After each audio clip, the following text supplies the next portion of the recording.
সম্প্রতি আত্মপ্রকাশ করা এনসিপির যুব উইং জাতীয় যুব শক্তির নেতারা সাভারে জাতীয় স্মৃতিসৌধে শহীদদের প্রতি শ্রদ্ধা নিবেদন করেন। সকাল ৯টায় সাভারে জাতীয় স্মৃতিসৌধে শহীদ বেদিতে ফুল দিয়ে তারা এই শ্রদ্ধা নিবেদন করেন।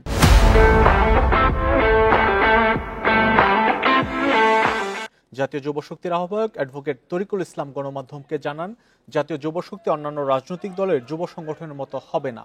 অন্যান্য রাজনৈতিক দলগুলো যুব সংগঠনকে ক্ষমতায় টিকে থাকার হাতিয়ার হিসেবে ব্যবহার করে, কিন্তু জাতীয় যুব শক্তি এসব থেকে বেরিয়ে এসে ভিন্নধর্মী একটা অবস্থান গ্রহণ করেছে।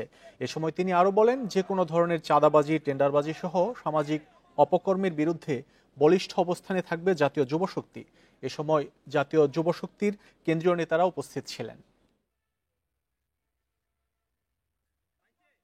প্রত্যেক রাজনৈতিক দল তাদের যুব সংগঠনগুলোকে তারা ক্ষমতায় টিকে থাকার একটি হাতিয়ার হিসেবে তারা ব্যবহার করে।